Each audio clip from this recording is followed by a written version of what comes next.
Be ordinary and let God make it sacred. That's what we're talking about today on Your Story with Melinda with my incredible guest, Danielle Strickland. She's been working with the marginalized for 20 years, and she has strong words for people who follow Jesus. Don't be lulled into apathy about the little choices that distract us from what God is wanting for us. There are things that enslave us, and she's encouraging us to be free from those, things that are keeping us from living a joy-filled, purposeful life. This show is packed with amazing thoughts, quotes about life, about her books, even about her book, The Zombie Gospel. You're not going to want to miss this show.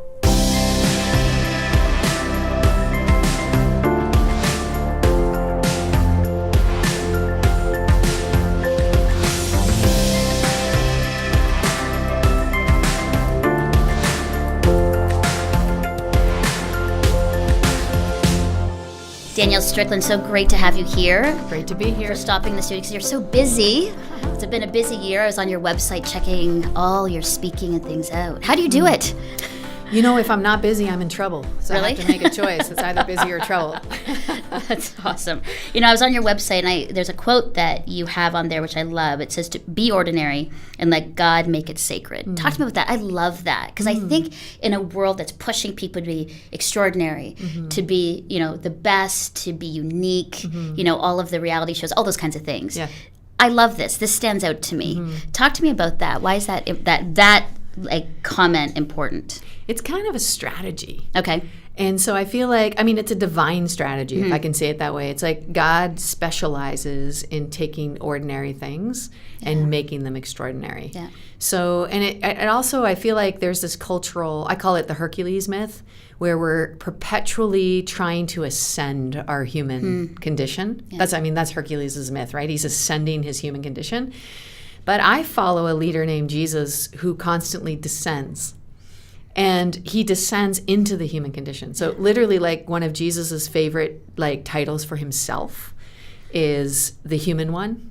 It is Son of Man. So he calls himself, hey, I'm Jesus, I'm the Son of Man. Or he'll refer to him in the third person, which is a bit awkward. But anyway, as the Son of Man. And when you translate the Son of Man, it literally, it means the human one. So Jesus, even though he was with God and was God and like had all the power and glory of the universe, descends into the human condition, but not out of like pity or even like, oh no, or duty, but out of joy. It was just a really interesting idea. So Jesus is literally going around saying like, hi, I'm Jesus, I'm human. And it's because the original creation of humanity, you know, it's been distorted, but it's actually sacred. So to be human, which is to be ordinary, to be authentic, to be yourself, to be fully alive as a human being on planet Earth is a sacred calling. Sounds a little bit like the Jean Vanier kind of works, sure. Right? Yeah, Richard Rohr stuff. I mean, I think actually everybody is discovering that there's something inherently beautiful about being human, and we've been trying to shake it instead of actually embracing it. Yeah. So I feel like the embracing of our humanity is what Jesus kind of came to show us how to do. Yeah. And so that's kind of that. I love that, because then I think people can really access that and get that. Yeah. Because I think for a world where, you know, the struggle of, you know, trying to be, you know, has caused a lot of angst and worry and fear and depression, you know, because of that push. The exhaustion of pretending. Yeah. I mean, oh my gosh, like the exhaustion of like, what will people think, or like a fear-based life, or like this performance idea. Yeah. It's exhausting. I don't know how people, I mean, I think all we have is ourselves. And actually, that's the most beautiful thing we could ever have.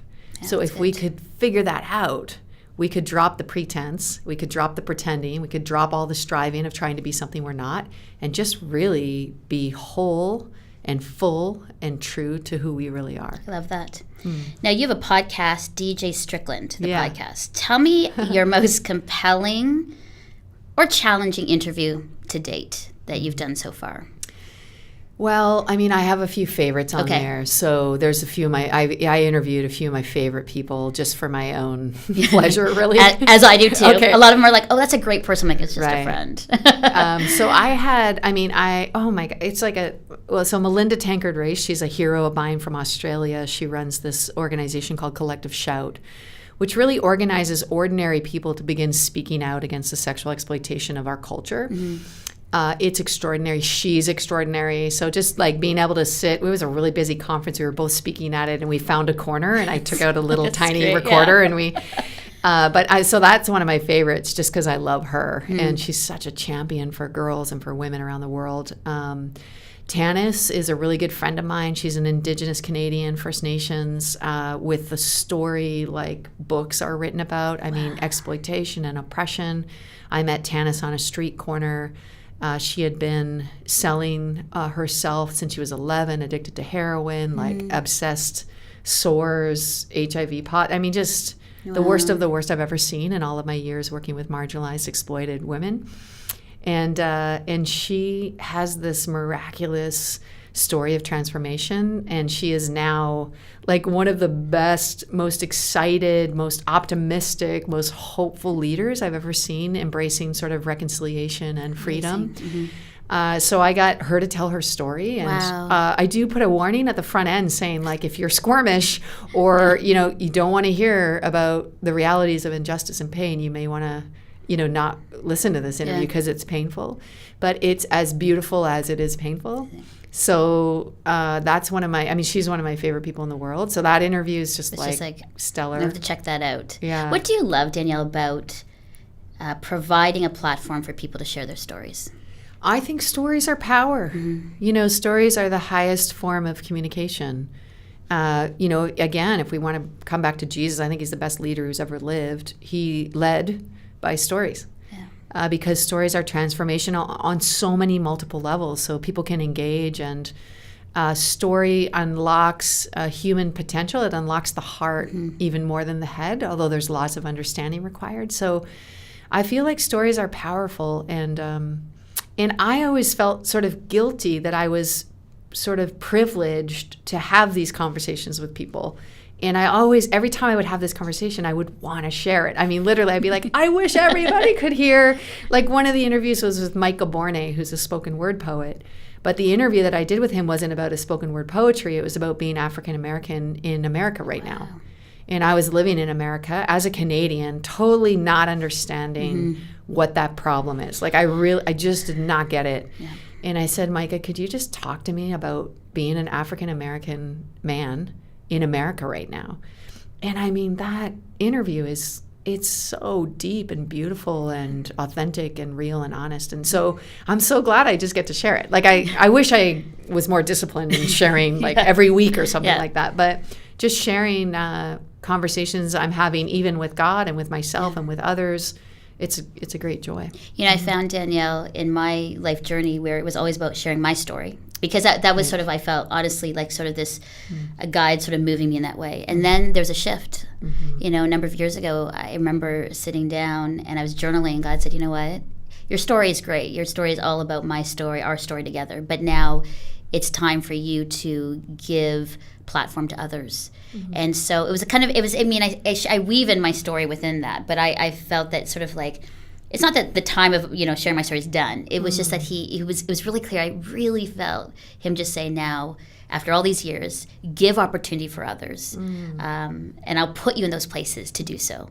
So it's been really neat. It's just sort of that faithfulness. It's been me as a woman growing and developing in my own skill, and then seeing God say, great, and now you can offer this to others. So that's been a real privilege. And which is another phase of growing. I think that's one of the biggest surprises when it comes to life and following God and following God is that it's not this one thing that happens. It's this like thing every day that happens that you get to keep enlarging your capacity and your involvement with the world and what God's doing in the world. So it starts with your own life, but actually this invitation is to so much more than you. Which is an enlargement of you. So it's like this weird, because you think if I move into that and let go of me, I'm going to lose me. Yes. But literally you actually gain more of you. That's amazing. Good. That's a good lesson, because I think that's the fear for a lot of people. So they keep small because they think they're going to lose, the opportunity they've worked so hard for. Right. But I think God's always saying, trust me. There's more. There's more. Yeah. There's more. 20 years working with the marginalized. You'd mentioned that just earlier. How did that happen? I meet a lot of people. People have a heart for the marginalized, for the poor. But where did that start from, like within your own story, Danielle, to then commit that much time and your life and love to the marginalized people? Yeah, I think a few key things. One is the trajectory of my family comes from the margins. So both my parents were orphans. My dad was sold as a child. My mom was a foster care kid. The Salvation Army was knocking on doors in poor neighborhoods looking for kids that might want a more hopeful future, and found both of them in different communities. They literally, both of them testified to finding finally a place where they could call home in the church and in the Salvation Army. And then they met each other and then decided to live a life dedicated to doing the same thing. So that's kind of the trajectory. That's literally that's my family origin story, which really matters. I didn't really realize how much that matters till much, much later. But that ethos, that even the family heritage of we came from the margins so that we could help people in the margins. So that's kind of, this is how I think life works. That's how I was, raised. Yeah. And then I had my own, generational addiction and pain and all that kind of stuff. And I landed sort of in this terribly dark place of addiction and stuff as a teenager, 17 years old in a jail cell. And again, Salvation Army, visiting me, refusing to sort of let me go, if you know what I mean. Just sort of refusing to say, we agree that this is over. They just wouldn't agree, which I'm so thankful for too. Then I was just like, oh my gosh, let it go. Let me go. And some sort of conspiracy. I remember thinking, they're everywhere. Anyway, and then God intervening, sort of reminding me, and this was a great help to me, as I really believed God was at least, if not angry, perpetually disappointed in me, that I could never measure up to what was required of me, and which is a fairly religious problem. People have this idea that we have to appease God or perform for God or pay back God. And really warmed up to this idea that God requires nothing from me except me, and that he loves me, and that love truly is unconditional. I think I still struggle every day with that idea, that I can just be loved and love God, and that would be enough. But that idea turned something on inside of me, and that relationship with God began. And then I had a very formative, my own struggle with addiction and trying to get out of addictive cycles, I would say externally, but also internally. So, you hear some stories and people are like, ta-da, I'm free. Yeah, and for me, that's not how it happened. There was a ta-da, oh, I get it now. God's for me, not against me. God loves me. Yeah. But there was this long journey of trying to figure out how to overcome addiction. And then there was this, I went away, I got special permission from my probation officer to go on a mission trip to Africa. And while I was on that mission trip in Malawi, there was a famine going on. So I saw death and poverty like I'd never seen before. But also I accidentally ended up leading somebody into a relationship with God. And it's a really big, crazy, long, it was the world's worst gospel presentation. I can say that. Yeah. And the next day I realized something that would then change the trajectory of my life forever. And it was this. I knew God could save me because God could do anything. What I didn't realize is that God could use me to save someone else. When I realized that, it changed everything. So I feel like that was the moment where God saved me from myself and a self-focused faith and a God can do anything for me sort of existence. And then I just looked for the quickest path I could find that would get me to make my life about helping others. And for me, that was the Salvation Army. Wow. So that's how that happened. That's kind of, yeah. I love how that works. Because you would think that, I think what I love, there's so many things in that story, but I think hearing the Salvation Army say, we're not going to give up on her, that's huge. I say that to a lot when I go and speak at churches or groups of women, men, whatever. I'm like, don't give up on people. It's so easy. The world does. We do, but we can't. Because I think there's so many people that we have given up on, and they had so much opportunity and possibility. And we, even as followers of Jesus, gave up on them. Yeah. It was too hard. It was too messy. Yeah. They didn't look like us. They didn't speak like us. Yeah, it's too late. They'll always be like that. Well, yeah, maybe they will be. And they could be. But that's the, I believe, sort of the hard work of community, of following Jesus that way, with our people, with our brothers and sisters, Well, and that's one of the other amazing things for me has been, as I've been trying to help people on the margins, what's actually been very apparent to me and become very clear is that the margins, people on the margins, have been the most help to me and have rescued me from all kinds of dominant cultural oppressions, like complacency and like apathy and like indifference, and like sort of this idea that it's too late and it's too hard and it's not my problem, and from cynicism and from despair. And all of those things have been gifts to me. And I lots of people will say this, and it's hard for people to imagine because we have this narrative of me with all my skills and abilities are going to go help the poor. But in a kingdom framework, Jesus says this really clearly, it's the opposite. Actually, I need the margins to help me understand what it means to be human and to be ordinary and to just be who I am and to be authentic. If you're lacking honesty in your life, go to the margins. You'll have a quick study in honesty. If you're tired of like pretense and everybody having facades around you, head to the margins. You'll find some people living real life. And the pretenses are gone, and there's nothing pretending anymore, nothing pretentious. Maybe just have like a real, honest, authentic conversation and find your own humanity again. So for me, it's this mixed, yes, I want to live a life that's focused on others, and I find a draw to the margins, I think, because in the margins, there are these incredible opportunities for me to discover my own true humanity. So the gift has been, I can't outgive folks on the margins. It's just impossible. I've tried my whole life, and I keep winning. It's this awesome. Weird thing, but I keep getting more than I give, for sure. Danielle, how do you? It's so beautiful to hear your story, and I think about people around me, even myself and culture. I feel like we've been lulled into, apathy and a lull into, I don't know what, the marketing machine, whatever it is. I feel like we've kind of lost touch with our own humanity because of where we're at, the world that we've created for ourselves and our family. How do we, maybe I'm asking for myself, how do we, you said to get to the margins, but what can we do to, I think, really come alive, to really follow Jesus in that way? Because I think if a lot of us did do that, the world would be very different. Yeah, I think, I had this dream. I always wanted, when I read all these biographies of amazing Christians when I was new in the faith, which really in the end ended up being a blueprint for me in many respects on what it meant to follow Jesus. So I had these like crazy off the charts, not normal examples that I was like, that's normal. Like, that's the way that you do it. And so I always wanted to just literally go live in a bush in Africa and save a tribe or something. Because everyone knows God loves missionaries more. That was kind of the idea. Well, I grew up in a missionary family, so yes, we knew that. And I remember being stuck in Canada in this rural village in northern BC, and I went to bed and I had this dream, and the dream was that I had walked through this doorway and there was this spider web, but I hadn't seen the spider web, so I walked through the spider web, which is horrifying enough. But also there was this big fat hairy spider that bit me and I didn't realize it. But when I got into this room, I immediately became completely exhausted, like I needed immediately to lie down. And then ta-da, there appeared this cot, and I lied down on this cot, and as soon as I lied down on the cot, my whole body became paralyzed. So I was awake, but I was paralyzed. I couldn't move.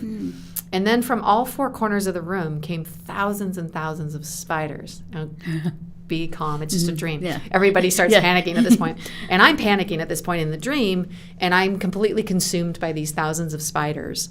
And I wake up and I'm horrified, and I do what everybody would do. I rebuke the dream. I say, go back to hell where you came from, because obviously this is from the devil, because hello, spiders are from the devil. And also you shouldn't die in your sleep. I don't know if it's in the Bible, but it's definitely in a movie. So I'm some Indiana Jones type. I'm everybody, this is a bad dream, right? But it's keeping me awake every night. So I finally call in all my secret charismatic friends, because when you're in real spiritual trouble, you have a... You call them. You call the secret team in, the SEALs, the spiritual Navy SEALs. And anyway, so I call them and I say, guys, you got to help me. There's this devil's attacking me through this dream, So they pray and it doesn't work. And then I resort to literally sleeping with a Bible under my pillow and doing ridiculous things like anointing my pillow with holy oil. I don't know. I'm doing anything to try to sleep. And finally, one of these women says to me, have you asked God for an interpretation of the dream? And I was like, well, duh, I think it's pretty obvious. Like, I was like, no, that's ridiculous. I die in the dream. The interpretation's death, you know? And she goes, no, I really think you should ask God. So I did. I finally was like, fine, I'll do anything, right? So I asked God, and God says, yeah. The dream is, the spider is a cultural dominant spirit of comfort and wealth. And what it does is it makes you tired spiritually. It puts you to sleep. And if you give in to the dominant spirit of culture, of wealth and comfort, you will fall asleep spiritually, and you'll be consumed not in some blaze of glory battle. You won't be consumed like fighting some massive worthy opponent. You'll be consumed by tiny little things that do not matter, like what color you paint the walls of your living room, right? Like what kind of coffee you prefer. Like what worship style is the best one, or like what your sanctuary looks like. Like, I mean, literally thousands of things that will come and consume you. Now, on a regular day, if you were awake and you were functional and your body worked, you could take on even 1,000 spiders. You could probably take them on, right? Yeah. If your life depended on it, we are proportionately bigger than that stinking spider. But if you can't move, if you're paralyzed, if you've been put to sleep by a culture of comfort and wealth, you can't. So I said to God, I don't want to die that way. I don't want to die that way. I don't mind dying in a blaze of glory, but I'm not going out in 1,000 different spider bites. So what do I do? And I felt like God said to me, Danielle, wake yourself up. Now, this is a really interesting thing in Scripture too, is, you know, there's an awakening. And the waking up, I mean, Jesus even says it's like, wake up, O sleeper. Like, rise from the time is now, like the kingdom is here, like wake up. So I asked him how I wake myself up in a sleepy culture. If I've been bitten, infected by this spider I didn't see, how do I stay awake? And then he told me this other story of when I was working nights at a shelter, and I was driving home, and I kept falling asleep on the highway. And I would do the weirdest things. Like I would like pinch myself. Pinch yourself, yeah. Or slap myself. Yeah. You know, every now and then somebody will say, why didn't you just pull over? And I scream sometimes. I'd be like, ah! Like I physically like, ah! Yeah, or turn the radio up really loud. And the air conditioning. Well, what I did, this was winter in Canada, and I did the very un-Canadian thing. You know, this is like the dumbest thing in the world if you're Canadian, and you know better, is I wound the window down, stuck my head out the window to kind of try to keep myself awake because I didn't want to die on the road. On the highway, on the road. But I wanted to get where I was going. And literally, I felt God say to me, do that.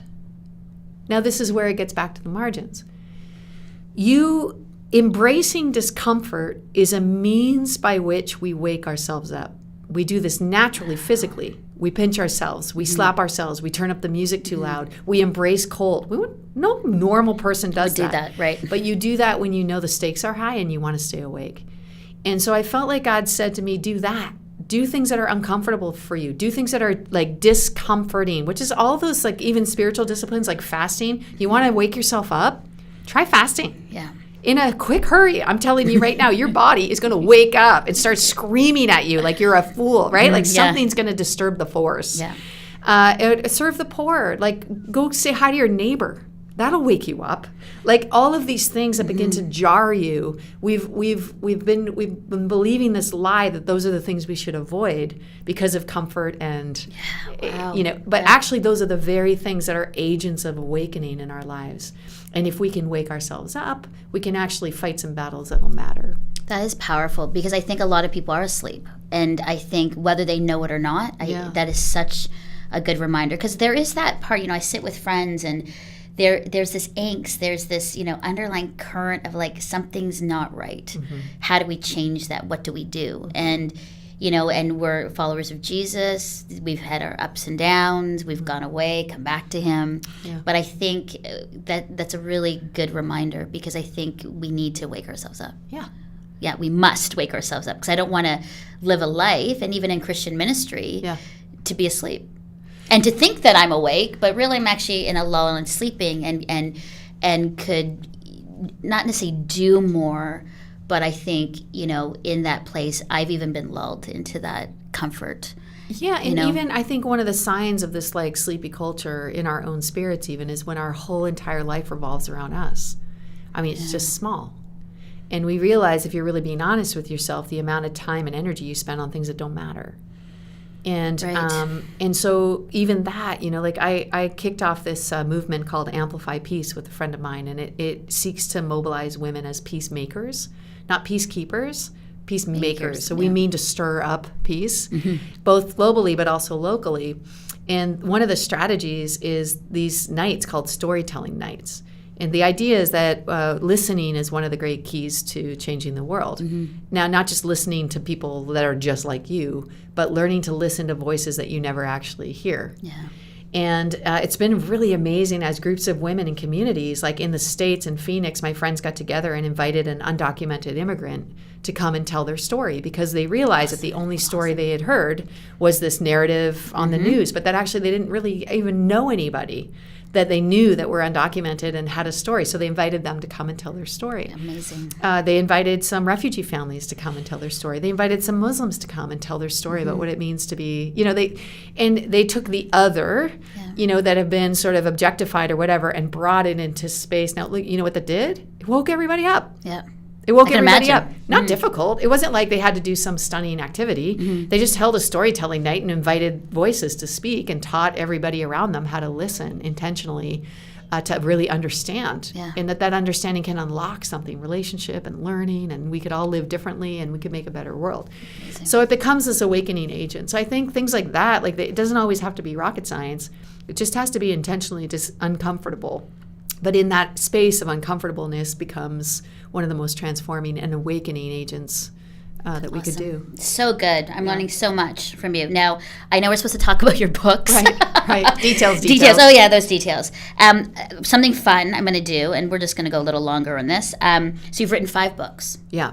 I'm going to say the name of it, and I want to give you you need to give me a sentence on what they're about. Yeah. Or why we should get them. Gotcha. Okay. First, Boundless. What was that about? Boundless, I wrote with my husband. We've been married for 23 years, and we started Boundless as a song. It's tattooed on my wrist. It's a song by the founder of the Salvation Army, William Booth. And it talks about the nature of salvation as this boundless ocean of love that's going to redeem the world. So this whole entire tattoo and how I got my first one is in that book. Okay. Why and what it means to live a boundless life with God. Awesome. Okay. A beautiful mess. A beautiful mess, is this idea that we're all scared of chaos because we think chaos is an enemy. But in the first creation account of the world, the Holy Spirit, God, as a dove, a form of a dove, it says that God hovers over the chaos, and out of the chaos creates life. So maybe instead of hiding and fearing and avoiding chaotic places, we could go near them and see what God might want to create, including in our own internal lives. Okay, good. This one I love, The Liberating Truth. Yeah, this book is about how Jesus empowers women. Yes. And how the empowerment of women is actually one of the greatest things of our generation, like one of the greatest needs, and how the gospel truth of who Jesus is and what he came to do and the greatest needs of the world meet. Yeah. And that is world-changing truth. So that's the liberating truth. Love that. The zombie gospel, which my husband Chris is like, I want to get that one. Yeah, the zombie gospel is a weird one because it's a bit of a niche. If you don't watch The Walking Dead, I usually say, I don't know if you want to read that book. And then my friends will say, should I watch The Walking Dead? I'm always like, I don't know. No. I'm not trying to advertise for The Walking Dead, but what did happen was The Walking Dead was a cultural phenomenon. It was the most popular show for like 7 years in a row. Millions and millions and millions of people watch it. So I usually say, surely out of all those millions of people, there's someone that might want to read that book. Yeah. And I read it kind of like a challenge. I watched the show kind of to try to understand what was going on as a social phenomenon. And as I watched the show, it became very clear to me that what I was hearing was a cry of a generation. And the cry was really, what does it mean to be human? Yeah. And so that book came, literally I wrote the entire thing on a flight without any punctuation because I had an iPad. I was typing on an iPad. It came like out of me as this like, what does it mean to be human? And what are these questions that are so profound that this generation's asking? Because we have this tendency to think they're not interested in God. And this is a really interesting theological idea is we spent a whole generation trying to convince people that Jesus was God. But this generation's task is to convince people that God is Jesus. And Jesus shows us what it means to be human. Yeah. So it might be the most important generational cry meets truth that we can get to. Good. Okay, and then the ultimate exodus. Yeah, the ultimate exodus is this long journey I've been on trying to understand freedom and oppression and how to get people free. So my own personal journey. This is actually such a big deal to me. I named my youngest son Moses. That's really, how committed I am to the Exodus story. Yeah, and he already knows how to say, let my people go and stuff. So we're good. But it's really about how we get free and stay free and be people who help other people get free. Yeah, and I like that because I think it's that, the whole sort of tagline is, the ultimate exodus, things that enslave us. And I think that's that again in our conversation earlier about the things that sort of keep us back from really being free from, from that are keeping us asleep. Yeah. And I finding think freedom from things that enslave us. So, and that this process is not just external. It is like human trafficking is happening. It's the fastest growing crime on the planet. People are for sale. The slave trade is alive and well on planet Earth. But also that somehow there's an internal slavery that's connected to that external reality. And making those connections is part of the secret of the Exodus, is that there's an internal exodus that's connected to an external exodus. Yeah. We need them both. Amazing. Where can we get all these books? Yeah, probably DanielleStrickland.com is the best place to go if you're looking for those books. And there'll be links to those books. You can get them on Amazon, I understand, or Kindle, or like wherever where books are sold. Yeah. Just to end the show, Danielle, again, as a Christian woman, wife, mom, speaker, author, blogger, podcaster, encouragement for those who are really a couple things, struggling sort of with sort of their meaning and purpose. I mean, they look at maybe us and go, wow, they've got all these things they're doing. They've got a platform. I don't. And so, they struggle. It's like they're not measuring up. Or women who are just tired, haggard, and going, man, life is tough and hard. Kids, marriage, career, trying to balance it all. What would you say to women and men that are just in that place of discouragement and not finding this joy and freedom in their relationship with Jesus? I think the first thing I usually say, especially when it comes to women and the question about balance, is that there is none, that balance is a myth. So there's a chapter in the Liberating Truth called Exposing the Balance Myth. And the reason I say that is because when we say what we want is balance, is what we mean usually when we actually probe a little further is we want a perfect life where everything's held in perfection. So we have perfect homes and perfect children and perfect marriages and perfect jobs and perfect friends. Right. And that actually doesn't exist. There's nobody living that life. So one is to expose that that's not actually what you want. Now, I looked everywhere in history and all through the Bibles for perfectly balanced people that did things for God. I could not find them. As a matter of fact, the only things I found were unbalanced people. Yeah. Like literally unbalanced people, like certifiably unbalanced. So here's what I did. I stopped aiming for something I couldn't achieve. I stopped aiming for this myth of balance, and I started aiming for rhythm and for meaning. And recognizing seasons. Yeah. So this is sort of in that Beautiful Mess book. There's a lot of that in there. I started aiming for light, living in light. I started aiming for like land, foundational things that would keep me true. I practice this thing called a way of life every day. I start with a beautiful posture prayer, and it's a way of following Jesus, but not just like with my mind, but with my life practice. So I make it a practice every day. It's the weirdest thing. The more I practice following Jesus, the better I get at following Jesus. It's a weird thing. But so I practice this thing called infinitum for sacred rhythm in my own life. So I'm looking for rhythms. I'm recognizing seasons in my life.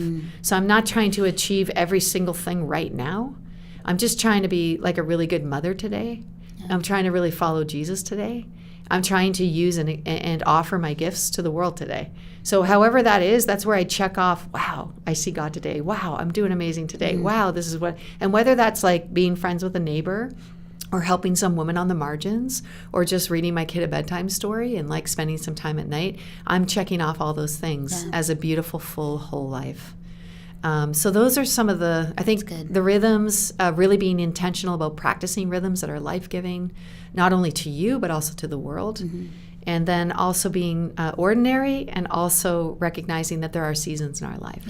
Yeah. I think it's good, especially for women, right? Yeah. There are seasons, body, experiences, opportunities, career, empty nesters, all that kind of thing. We need to give much grace to ourselves because, we're not going to be the same at 20 as we are in our 40s, 50s, 60s, right? God forbid I'm the same. I want to be changing all the time. I think about my 20s, I'm like, whew. Right. Right. Danielle, thank you so much. What a wonderful conversation. There's so many more things I want to talk to you about, but I know for our listeners and our viewers, they can go to your website and check out your blogs and all that kind of thing, and where you're speaking and come and hear you and get your books. I'm going to make sure I get the Zombie Gospel for sure. Yeah, fantastic. So thanks again for being here. You're welcome. Wow, what an awesome episode. You know what else would be really awesome? Subscribing to my show. So click that subscribe button on YouTube or search for Your Story with Melinda on your favorite podcasting service to download the show weekly to your mobile device.